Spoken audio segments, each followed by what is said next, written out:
Welcome, everybody, to our latest presentation where we're going to be talking about storyboarding with Photoshop.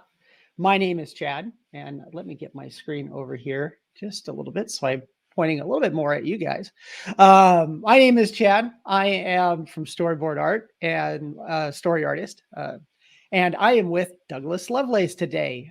Douglas is one of our mentors from the mentorship program and a very, very talented story artist and animation director. Douglas, why don't you tell us a little bit about yourself? And yeah. Well, I was created in a laboratory by a couple of mad scientists about 10 minutes ago. All these memories were just instantly installed. Now, I 25 years in business and got lucky, got to work on a lot of really cool projects. Lucasfilm and DreamWorks and Disney and all Warner Brothers and all the usual suspects. So I've been using Photoshop for what? It's 20 years, and it's pretty second nature to me. It's just, it's like the magic, playground. And so I got something that I'm going to demo here, a shot that I have planned out, start to finish, see if I can do it in about 30 minutes or so, and then kind of demonstrate a bunch of my process for working in Photoshop. Awesome. Yeah, it's going to be great to see. We're going to pull up that for the demo here in just a moment. And yeah, Photoshop, of course, is a very important tool. It's used quite a bit, especially in live action and feature animation side of things. So it's really good to be able to learn some techniques and learn and really see what you can do with it.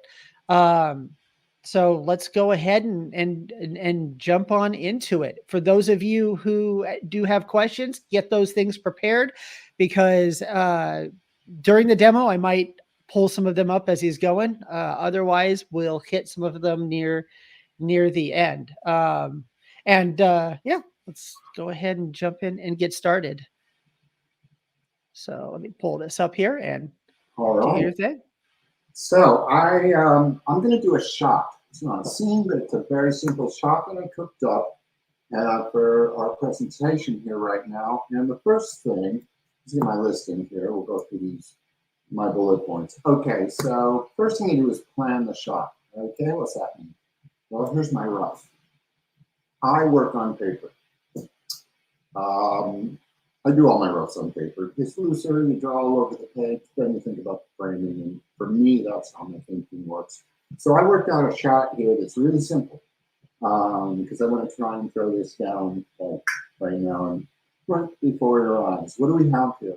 I have a very simple environment, some rocks, ground plane, and 4 poses. Some character riding up from the distance on this kind of raptor creature.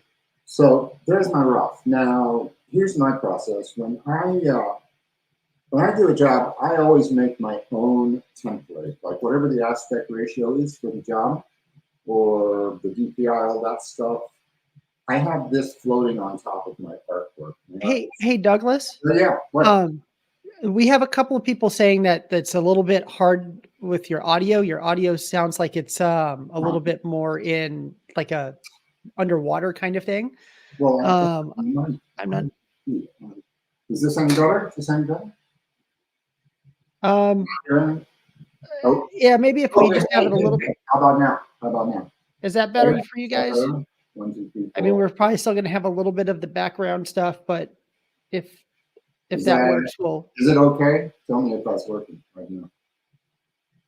Go ahead and keep going. If we have any other issues, we'll give it a try. So because we weren't having that a minute ago when we were on there. Yeah, we were in our back end. You were sounding fine, but there's a few people that have said that it's been a little bit muffled or underwater sounding. So hopefully we can do that. Well, hopefully that's not going to stop us here. So I always set up my template with this folder. I put all my elements here on top of where my artwork's going to be. And the reason for that I'll show as I go along is because that's like my camera. And it's also things that I may or may not use for the shot, but they're just the perspective grid that I can grab. And this, which I may look at that sometime for composition. Usually I don't, because that kind of becomes second nature.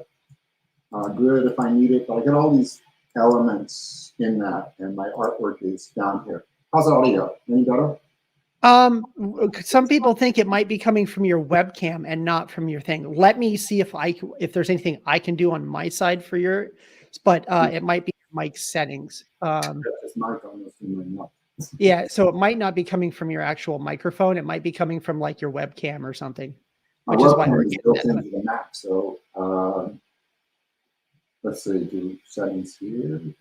Change the settings for the audio. Let me see what it says there. Audio. Sorry, guys. Hey, hold on. I think I can fix this right now. All right. We've lost you completely now. How about now? There we go. All right. Okay, great. Sorry. Okay. Sorry about that. New to this particular format for streaming. Okay, so we should be good now. So yeah, so that's how I set up my template. Now here's my rough, which I already worked out, and I'm going to start putting this together. Let's do my background first. In fact, let's see. Yeah, I'm going to put my background together. So I'm going to take my rough and I'm going to size it into my frame. This could change later, but this is what I was thinking in my rough. And I'm going to put these elements together super fast. Now, when I do natural stuff, all kinds of things really, but I take a collage approach to like a lot of things. Like I take my lasso tool and I make this shape right here. That's going to be my foreground element, rock. And I'm going to take my paint bucket, dump something in there like that. Okay. Yeah, let's leave it like that. That's all right. Then I'm going to go back to my lasso. In order to give this some volume, I'm going to just give it a shadow to the left side by making that a little bit darker. Go down like that. Come on. Okay. All right. It's a pretty good looking rock for our purposes for the moment. I have that floating on top, and I'll show you why that's going to be handy later. So that's my foreground element right there. See my background. Let's turn that off for a minute. Make a ground planes using the same collage kind of approach. Right there. Dump some color in there. Where are we? Over here. Good. And I need one more rock, so let's make one more rock. This guy. Change that a little bit so we can read it. You know, like pink rocks. Maybe you do, but pink rocks just really don't do it for me. So let's desaturate that a little bit. Okay. So, and again, what did I do let's put the light on one side. So if I got my light coming from one side, we'll do the same thing over here. All right, instant natural elements. I might futz with that a little bit, you know, like play with it, shape something just on the fly, but all right, there's my background. So here I got this back here. I'm gonna grab my perspective, which is ready to go. I'm gonna clone that down into my art folder so I can move that around. Turn off that one because I don't want to see it that much. I just want to see it enough to. Now, your perspective is, that's your camera, that's your horizon. So I'm going to put a low camera here, and I'm going to leave that there for now. That's going to show me, okay. So I got my background, nice. But you know what would also be nice in my background? On the same layer, actually, let's give it another layer back here. Let's do a cloud. Why do a cloud? Well, not just, you know, there's reasons to do clouds. And those reasons are composition. Like when I was working on Dragons, the CGI series, it was a lot of the action was in the sky. So I would often use clouds in the frame as composition elements. Okay, I do this all the time, blurs. Let me give that a blur to make it look more like a cloud. Cool. Good enough. That'll do. So let's look at our background without the ref. All right, can do something with that. That'll work for right now. Let's do the character now. There's my character, and I thought I needed 4 poses, so let me get my rough back up here. Let me put it up where I can see it. Cloud, put those things together. That's my BG. I always name layers because it saves you time when you start to pile up layers of like, what's on that, what's on that. So that's how I work. I'm going to put my rough up here where I can see it on top of the background. Turn on my character folder. And I'm going to make this big. I'm going to draw these poses big because I'm going to make them small when I put them into the shot.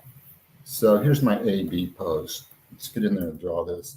I'm just going to get these shapes down. So let's talk about brushes. I mean, find a brush you're happy with. This is my set that I almost have been using for years and years because boarding, I'm just making lines. So you got to find a brush that you're comfortable with, and I always go to that one there. B for brush. Let me go on my character's first pose and make that brush a little bigger. Get in here.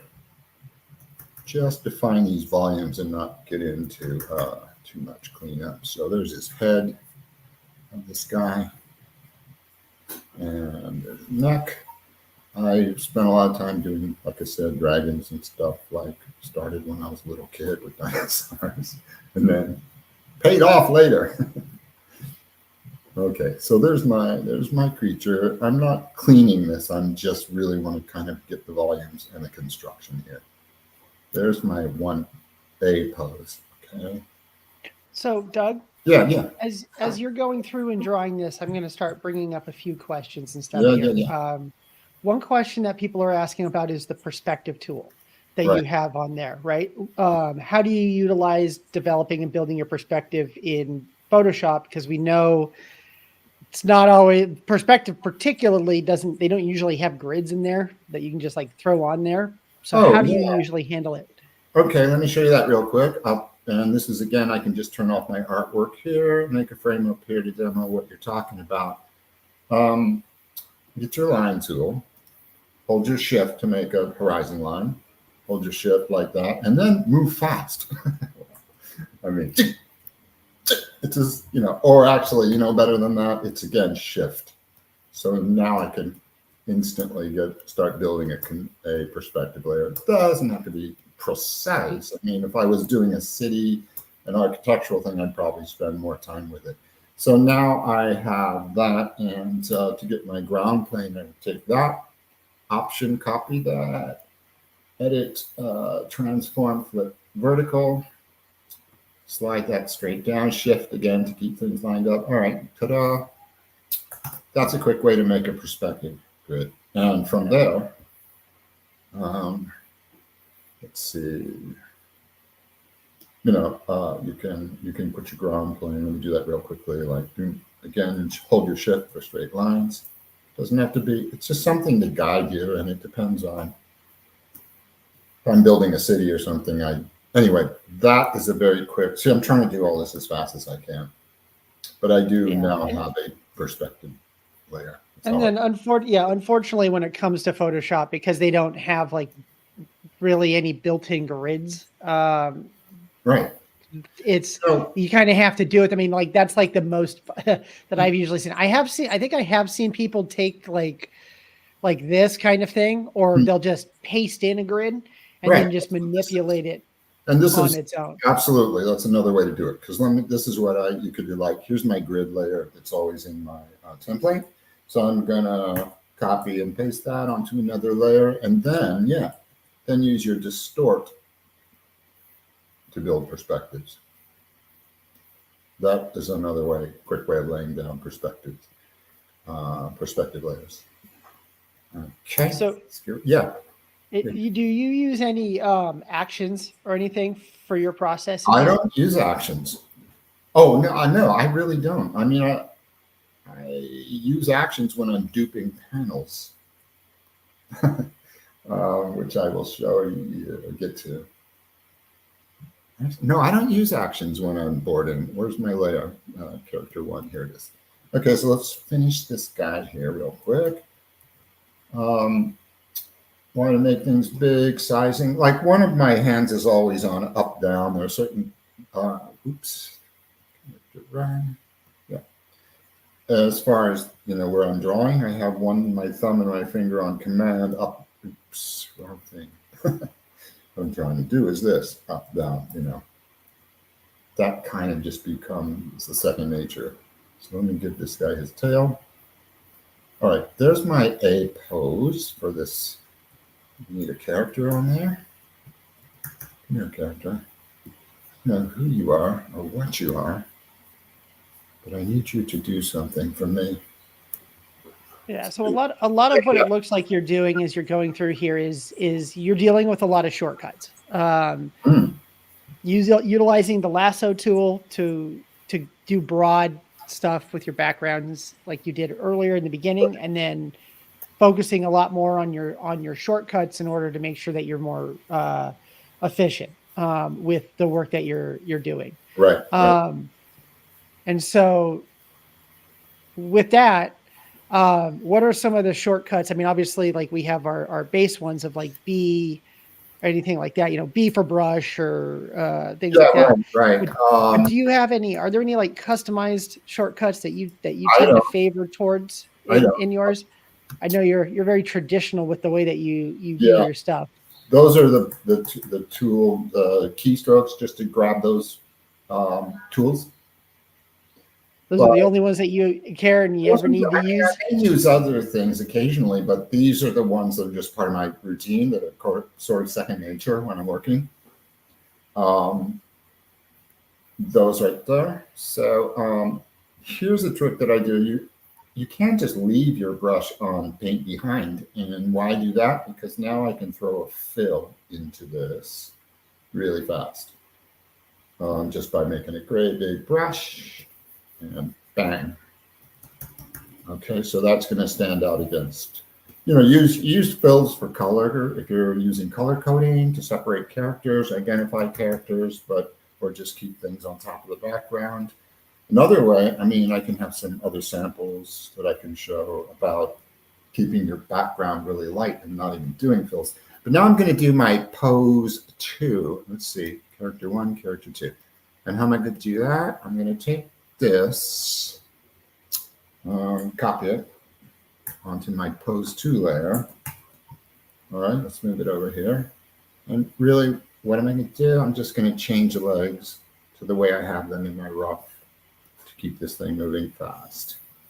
Get rid of those and give my pose 2 for an A/B run for this creature. So we have a question about organizing your files and your file structure you have there in your layers panel. Can you talk a little bit more about your about that? How you organize that? Organize my files. You mean it within the Photoshop file? Yeah. So like you have your layers panel, the way everything is organized, so that way you can find everything. Can you talk a little bit about your organization process for it? Well, you find out just through working. You're going to find, if you're on a deadline for a week or two, you're going to learn really fast the best way to organize your files. Just to save time. And like I said, this is kind of my standard. Is that what we're talking about here, Chad? Yeah. So if you can like bring the layers thing a little bit further, like in center here, and just kind of show us your file structure here, and what you do when you set this up.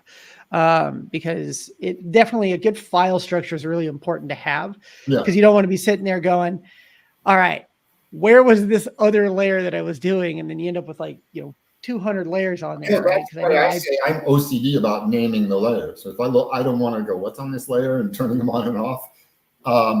But you see, I got my characters in here. And if this were more complex, I might have a separate folder with my background layers in it, just so I had those things organized so it could work quickly. Is that what we're talking about? Yeah, no, you're absolutely. Because from the looks of it, as like what I'm seeing in here is you've got your section that's just your framing area. That's that top that top layer that you have, which has your Right. framing, your So I go masking, and all of that stuff. elements. And then you have your art section, Right. which is inside of that would be broken down. In this case, you just have the characters, you have some foreground stuff, and you have some background stuff. Right. Right. But you have everything separated in the characters, so that way you know what characters or whatnot. Mhm. If you were working on, say, a much more complex shot where you have, like in this case where we're just working with this one character on this raptor, right? Mhm. But if you were to make a character that has like, or make a shot that involves like 4 or 5 characters, would there be how would you handle that in your structure? Would you add like in your character one, would you say like, here's a folder that's this character, folder that this character, Yeah, this character? no, if it were more complex and I had a lot of characters in a scene, I definitely have worked on things where I have like 5 folders, one for each character, and each one has ABC poses in it, to keep track of that.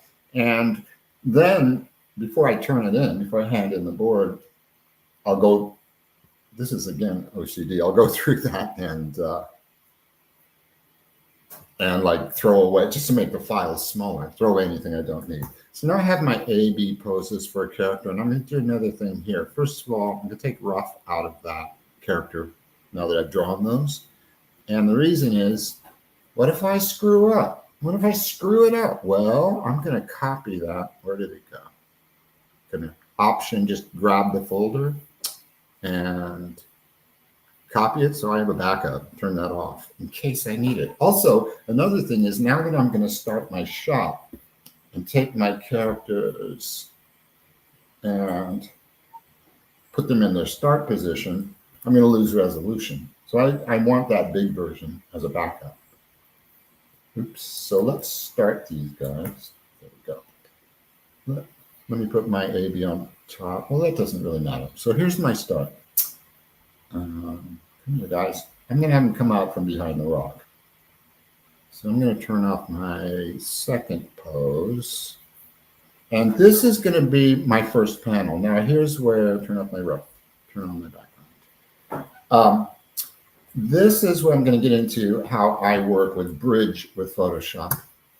I usually start out by cloning a bunch of panels, just my template, maybe 20 or 30, or depending, maybe 50. And I'm going to take this folder and drop it in Bridge. Where is it? Here's the folder. And I have another, so this would be on my other monitor. So there's my panels right there. Oops, that's the wrong folder.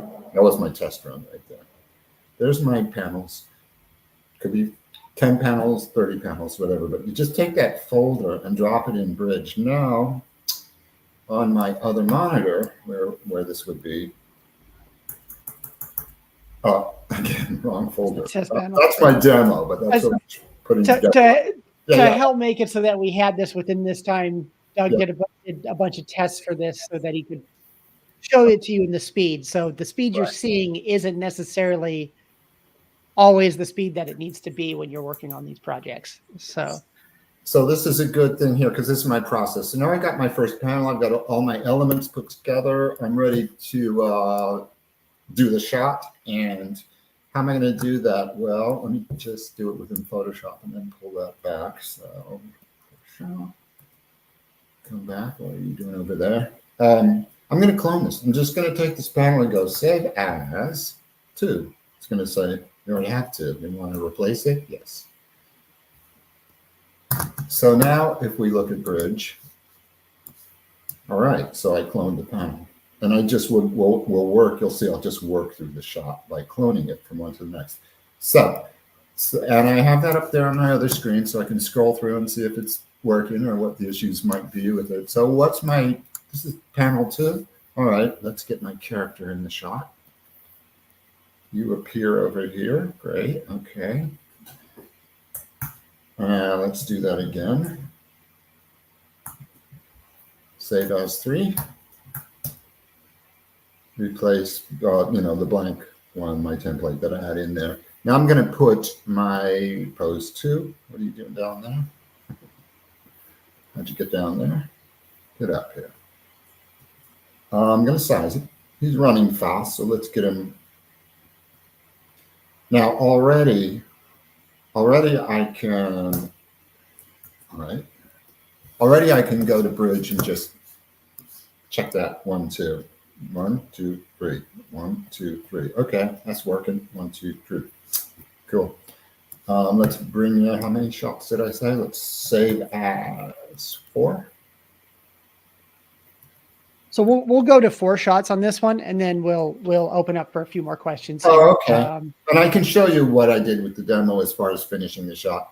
But yeah, for one more, actually, so I have a 1, 2, and, okay. Where's my, I didn't do my other poses. I'll show you in the demo though, what I did. So this could be enough. I mean, I could go to that now, Chad, if it's a time thing, and just show you what I did in mine. We have a lot of questions that I want to get to. Right, there's a lot of really, really good questions. So yeah, let's do that. So here's what I'm going to do. I'm going to go back to Bridge, and I'm going to take my test run folder just to show you how I work with Bridge and drop that in there. And this would be, this also shows you how I'm moving the camera, because I had that worked out in my rough, what I wanted the camera to do. So it's 1, 2, 3, 4. Up close, settle, and final pose. And then maybe cut in or push in. And that's the shot. That took me about 45 minutes to do when I did my trial run. Yeah. So the question that I have, because you have Bridge up, and there's actually a question that came up here when it came to exporting these things out. Right.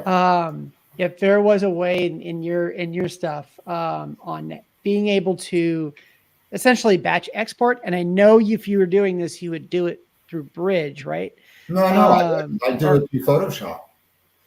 So can you tell us? Yeah. One action that I always use, once I've got this done and I got to submit it, then I do have an action for batch export. Let's see, where is it? Actions. Tools. Wait a minute, I'm looking at Bridge. No wonder I'm getting confused. But another thing about Bridge is, like, I can open any one of these. If I click this in Bridge, it opens in Photoshop. So Bridge and Photoshop really act as, like, to get in sync as one program. I can open those files right out of Bridge into Photoshop. So when I'm ready to export, I would go to Photoshop and actions. Yeah, I have these actions set up here. Do I have it here?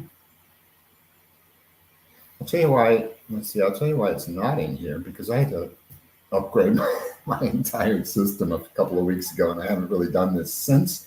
But what I would do is just make a batch. Let's make one right now. Is that okay? Yeah, we have a little. Yeah. We still have time. So okay, go so ahead. I'm going to make a new action, and I'm going to call this. I'm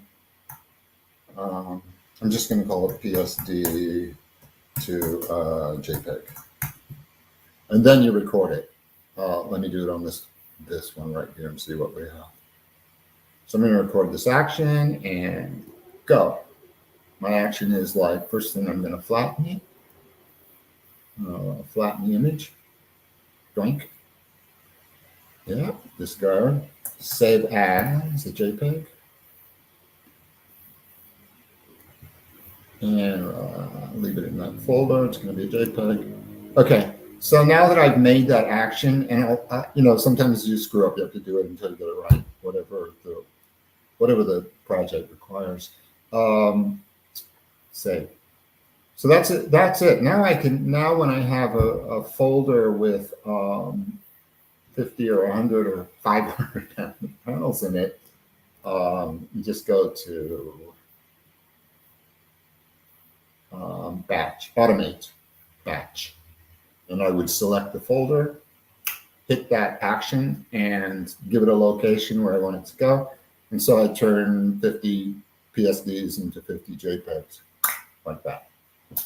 That's awesome. That is absolutely crazy. That's the only action I've ever had to, actually to use. No, that's that's a fantastic way of handling that, because one of the biggest issues that a lot of when you're dealing with Photoshop is you want to try and keep your Photoshop files as small as possible, right?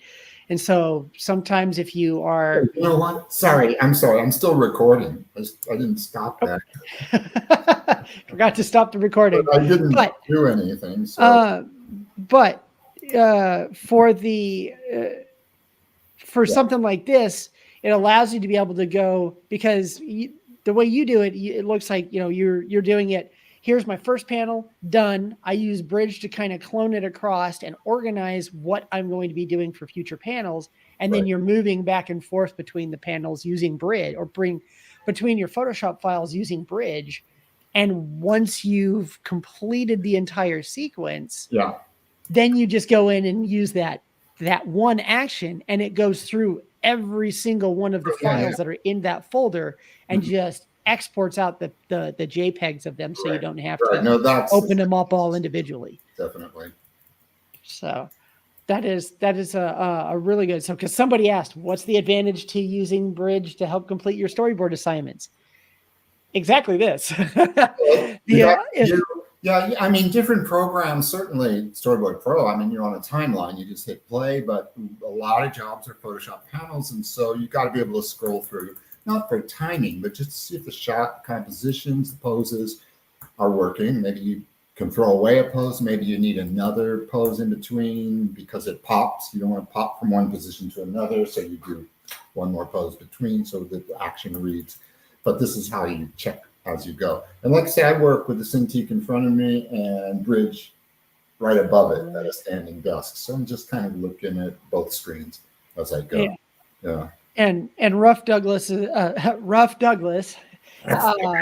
chat has said that it's like, it looks like a version of the timeline clip, and you would be correct. It's kind of like the timeline right in there, except with Photoshop, because Photoshop has a similar tool that's inside of it. They use there's an animation tool that's effectively has the timeline, does the same kind of thing as what you're doing there. But the biggest issue if you're trying to do it within the program itself, one, your file gets really bloated. And you don't want that, because the larger your file is, the more taxing it's on your computer, the slower it's going to be, and the longer it's going to take you to get your work done. I mean, I know people who use layer comps, and I've never used them. And when I've looked at it, I'm like, I couldn't figure out really what the advantage is in using layer comps. Yeah, and so with that's the layer comp way.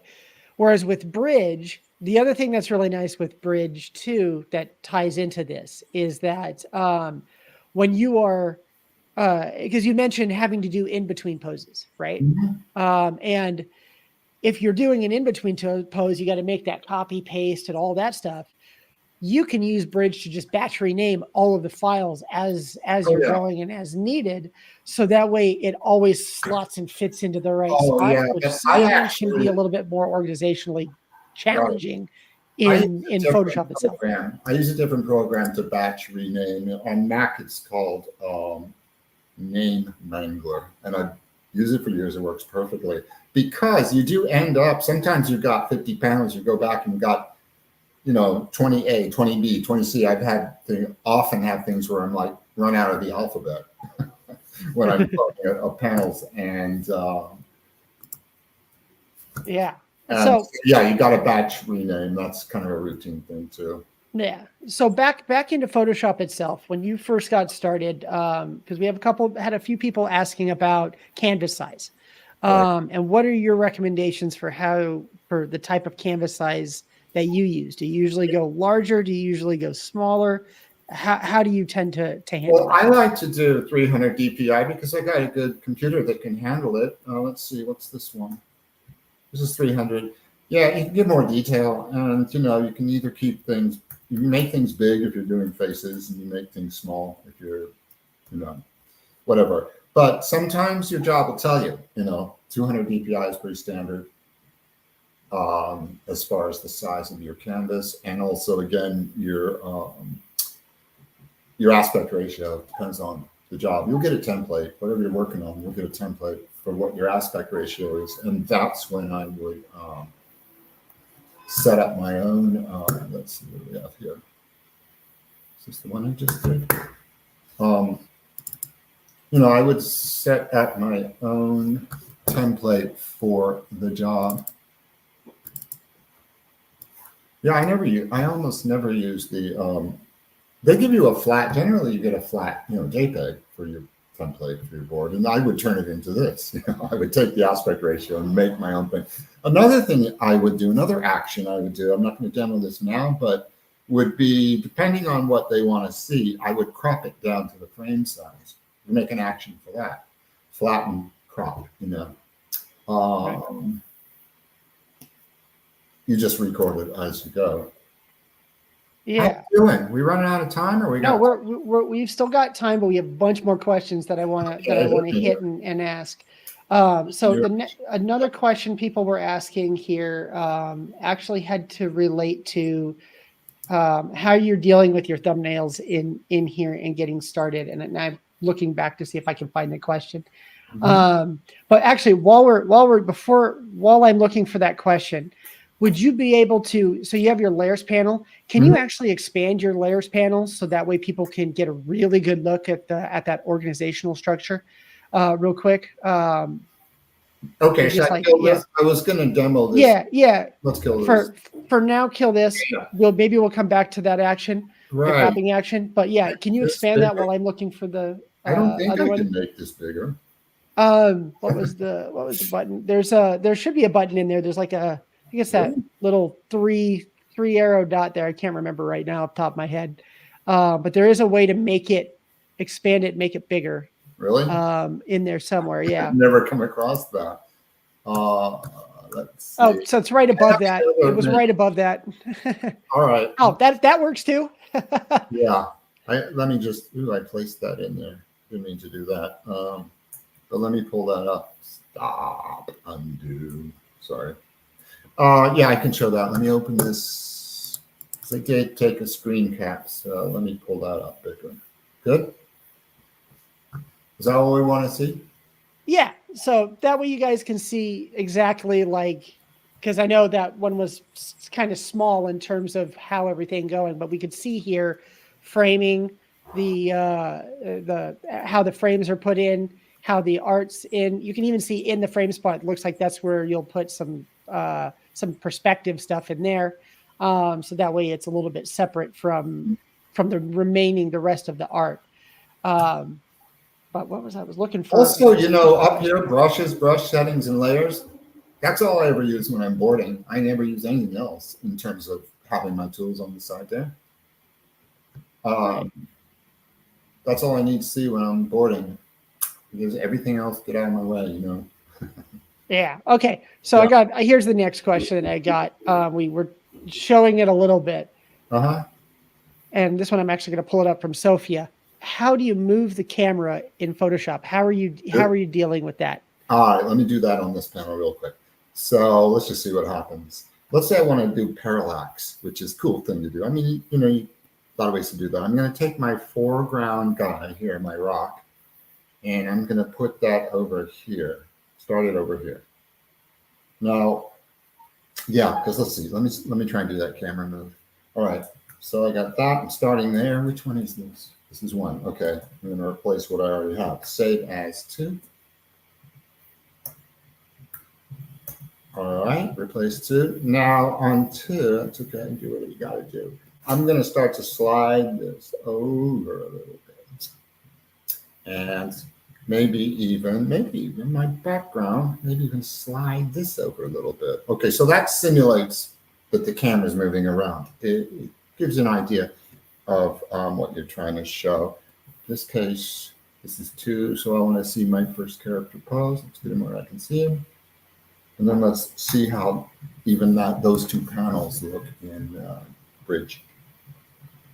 To check it. Where did my bridge go?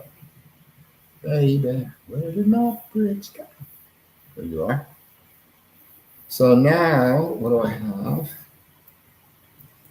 Oh, I'm looking at the wrong thing. Don't worry, I'm on top of it. I think this is what, so I'm just dropping this folder in here, okay, into Bridge, okay. So now you see how I'm starting a parallax movement with the camera by sliding the foreground over and the background. And I'm in here. Let's see if we can do this, both of these things on here. Come in Photoshop. Make it a little smaller. Here. This is Yeah. a good reason to note to seeing why you want to have your layers separate, right? You don't want to have like your entire background, foreground, and middle ground layer all on one, because if it is, you can't move everything around like that dolly shot. A parallax is just this, where you are slowly moving one side, doing other things a little bit differently. Like, you know, the background is moving at a different pace from the middle ground. So it creates this thing that happens in camera where the shot feels a little bit more dynamic. And that's what parallaxing is. And that's what he's kind of talking about here. Like, he's moving that foreground just a little bit in comparison to everything else. And so it's going to give that camera move that we're talking about. But the actual, each layer is moving at a different speed to encompass for how that camera works. And it creates more depth in your moving shot. Well, the one thing you're not doing in Photoshop is timing, which you can do, and obviously in a lot of other programs. But let's see, now since it's getting bigger, I want to get my backup character because the resolution is going to be better on this one. So let me turn this on and turn off what I don't need here. Turn off this. I don't need that anymore.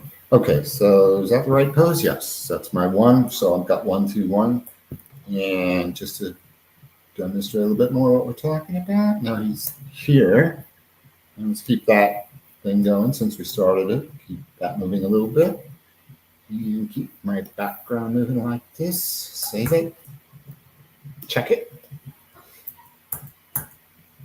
Hey, oh, I'm not up to 4. I'm up to 2. 1, 2, 1, 2. Oh, this one is 4. Oh, maybe I did not save this. Yeah. Saved. So, oh, I see. That is, I'm getting a little mixed up that there is brushing, you know.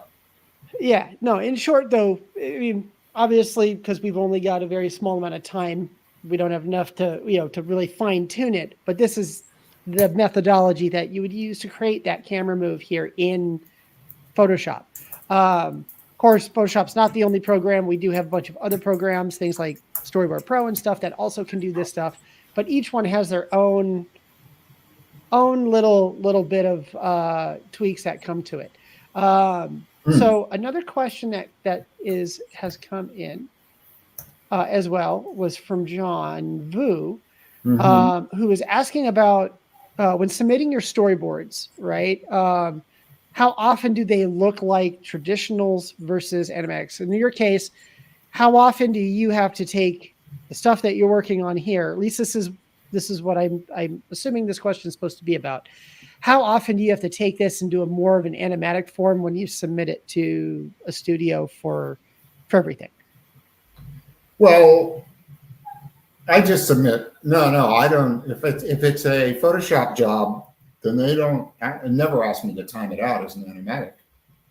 That's a big difference between Storyboard Pro and other programs. You are doing a rough animatic in Storyboard Pro because you're timing it. You're on a timeline. When you submit panels, they give it to the editor. The editor times it. So I've never been asked to actually time out a Photoshop. B for brush. Okay, thank you. Yeah, that's a good question, though. It's a good question. So here's my character. And yes.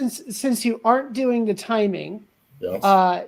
Do you ever give the animatic editor the separated layers for them to be able to do the timing, or is that a different, like, how does that go? So, like, because we're talking about the parallax here, and you have to go in and make the additional poses. Do you give them potentially the Photoshop file so that they can move things back and forth when they need to for theirs, or do they come back to you? You have to ask them if they want that, but they don't. That's not what they're doing. This is about story, and it's going to go down a pipeline. So it really depends on the job, and different jobs have different kind of approaches to that pipeline. But I've never actually had them ask me to give them the Photoshop files with all the layers. For one thing, they're really big. You know, when I have a folder with a couple hundred Photoshop with all these layers in it, that's big for the pipeline. They don't need that for the story. They just want the JPEGs. So, but I also try to give what I call coverage, which I did learn on the job and from editors. It's like, if you think they might need another shot, if they think they might need an element that they want to play with, then throw it in there. Is that too vague what I'm saying right there? No, I think that's good. If you feel that there needs to be something that's going to help the clarity in the animatic or the timing of the animatic, right, go for it. Do it. And then, yeah, and then if they need more, they'll come back to you. But if they don't, you know, if they didn't need that much, at least you know you covered it, right? In case they did. So yeah, I think that's always good. It's always better to be over prepared than under prepared. Yeah, they can throw it away if they don't need it. Now, how we do with time? One other thing I'll show here, as long as we have this up, or stop me if you want to talk about something else, is I want to push in on this as well. So what I'm going to do is, where do I want to end up? I want to end up there, but I know that. So I have a layer here in my frames and elements called a zoom point, and it's above the artwork. Again, it's in my elements. What's a zoom point? It's because as I move my camera, I'm going to put my zoom point here where I want my end framing to be on her. Oops, don't screw with me, Photoshop. I'm gonna put that here because I want my end frame to be about there. Now I moved that thing, okay. I'm gonna go back to my earlier panels and go with my zoom point, turn that on, and go Command-Shift-T. Did that do the right thing? I don't know if it did. I'm not sure. You know what? That may be a little complicated for what I'm trying to show at the moment, but the idea is like I'm starting here. That's my first panel. And I'm gonna, let's wait till here. Let's start our zoom in on that third panel. So I'm gonna grab all my artwork since it's in a folder. Just grab the whole folder. And okay, we got a lot of stuff going outside of our frame there, so make it so I can see it. I'm gonna start to push in. All right, so that was a, I guess distort is what I did, Command-T, all right. Now, when I go to my next panel, please work, I should be able to grab that same folder, Command-Shift-T, and it repeats that action. Command-Shift-T, transform, T, transform. So I did the same transform. Now I'm going to take this again because I want to push in. Go away. I want to push in, end up on that close up. So now let's do that with transform. Let's go over here, keep her in the center of the frame, hit that. That is 4. You go to 5 and Command-Shift-Transform, T. Oops, that didn't work because I was on the wrong layer. I should be on my art folder. Let's see if it'll work. It didn't because it only, oh, it did. There it is. No, it didn't. Yeah. So you have to adjust it. That was kind of, I'm rushing, so that was kind of sloppy demo, but you have to adjust as you go. Let's see how it works. Yeah. So let's jump into a few more questions. We have just a few more minutes here to be able to get to it. The first thing is you're using a Cintiq and a pen, right? Yep. So that's the kind of the equipment that you're using. And I know obviously in this case you're using a Mac, but any computer, as long as it has the power for it, will work very, very well for this. And then when you actually turn in your work, are you turning in as a PDF? Do you turn it in as just a JPEG zipped together? Like what? I've never been asked to turn in work as a PDF ever. You turn in a folder of JPEGs. Folder. Yeah, yeah. Awesome. I mean, if you're doing Yeah. RAWs, if you're doing thumbs, if you're in that, you might do a PDF. Awesome. But otherwise, yeah. So I saved this track 5. How are we doing? I saved this as 4A because you know why? I need something in between here and here. So I cloned that backwards. I took 5 and saved it as 4A so that I could kind of take my artwork and smooth out that transition a little bit. I'm going to pull that down just to there, somewhere in between. Again, you adjust as you go. And then if I may not have time to demo it here, but I would pull up my rough because I had to settle, another pose for settle before the final pose. So what would that be? Yeah, go ahead. Guide me. Yeah. So, well, I'm going to pull up the next question that somebody had asked about here. Yeah. And that is from Hannah. What are because we've been talking about this and, the differences in general.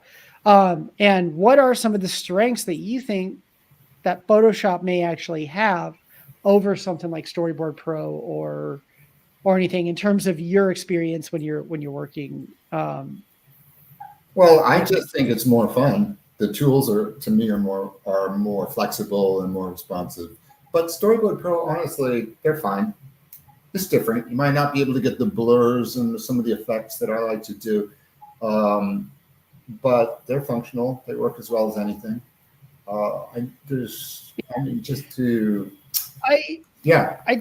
I tend to agree with you on that. Storyboard Pro is it is a fantastic tool. It's actually an industry standard in television due to the pipeline.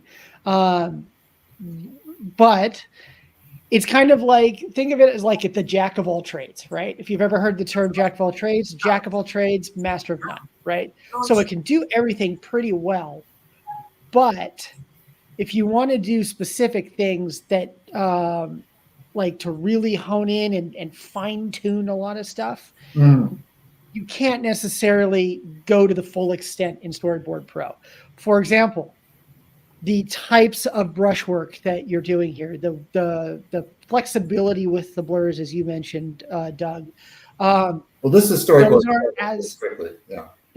Those aren't as accessible in Storyboard Pro as it is in Photoshop. You have to do a lot of other finagling. There's always a time where it's like, how do you do this one thing? Okay, well, let's see how many cheats we can do to get it around to get Storyboard Pro to do that. Where in here, it's like, oh, you just do this, right? Same thing going in, like if you want to get into the animatic side of things, right? Storyboard Pro is great at getting you a basic animatic and stuff, but I can tell you, most animatic editors probably in feature and stuff like that, when they're doing it, they're not using Storyboard Pro. They're using Premiere Pro, they're using Avid, they're using Final Cut, whatever, right?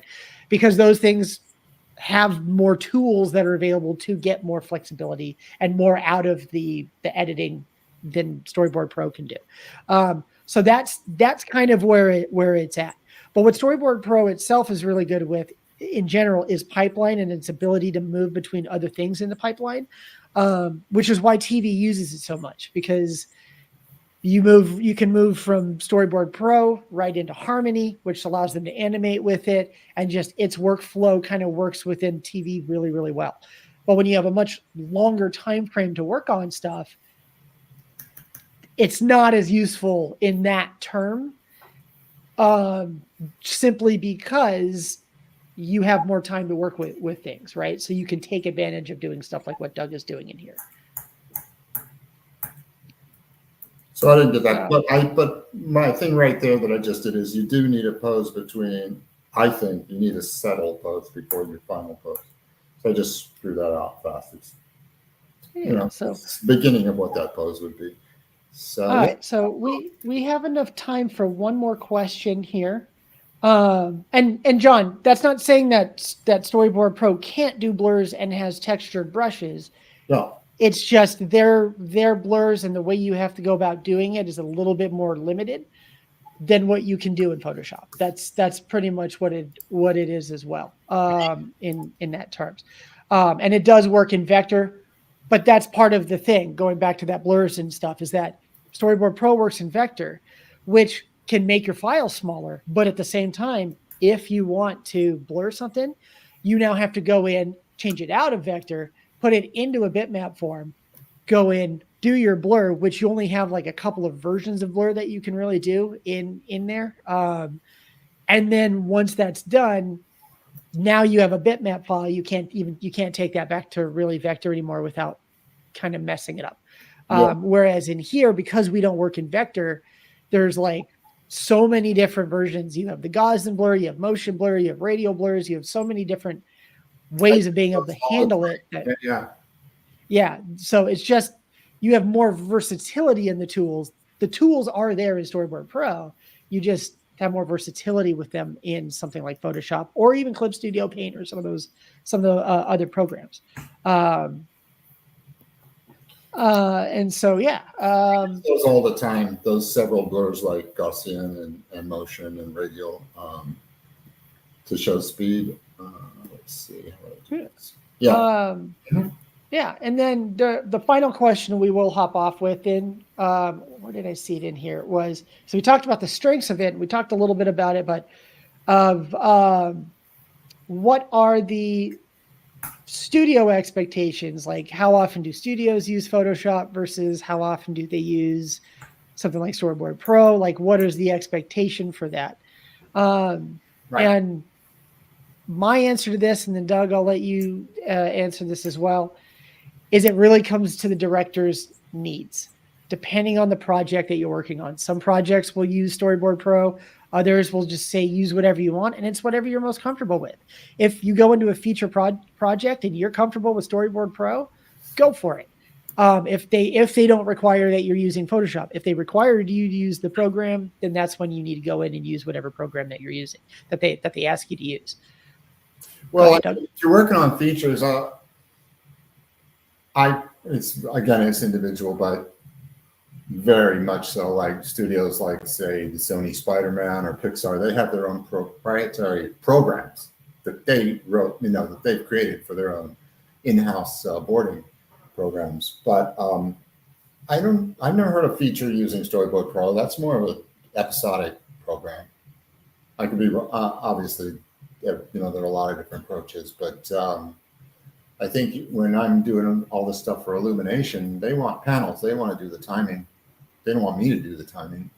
They want me to do the story. Yeah. Cool. Well, that's all the time we have as far as the questions and comments stuff. But to give you guys a heads up on this, what you guys have experienced today is a lot like what we do in our mentorship program. This is actually, we got in our mentorship program, we go into live sessions on a weekly basis. Right now, of course, it's all through text questions, but there you have, all of our students have the ability to physically ask these types of questions and stuff. And these are the topics that we jump into. We jump into this. We talk about the industry, career related stuff, all of that. But this is the format in which we do these sessions. So if you guys are interested in this stuff, keep tabs open, because coming up is our mentorship program. Our summer program will be releasing shortly. If you go to storyboardart.org/mentorship, you can check out kind of what it's about, as well as join our wait list. So when we do open registration, you'll be the first to know. Hopefully we'll see you guys in there, and you'll learn a lot more stuff like this on an even faster basis than what we do on these sessions. But yeah, other than that, we hope that you guys enjoyed this. Make sure to subscribe to our YouTube channel as you can to get more stuff like this as we continue to put out this content. Board on, my friends. Board on. Have a good one, everybody. And let me just close us out. Bye.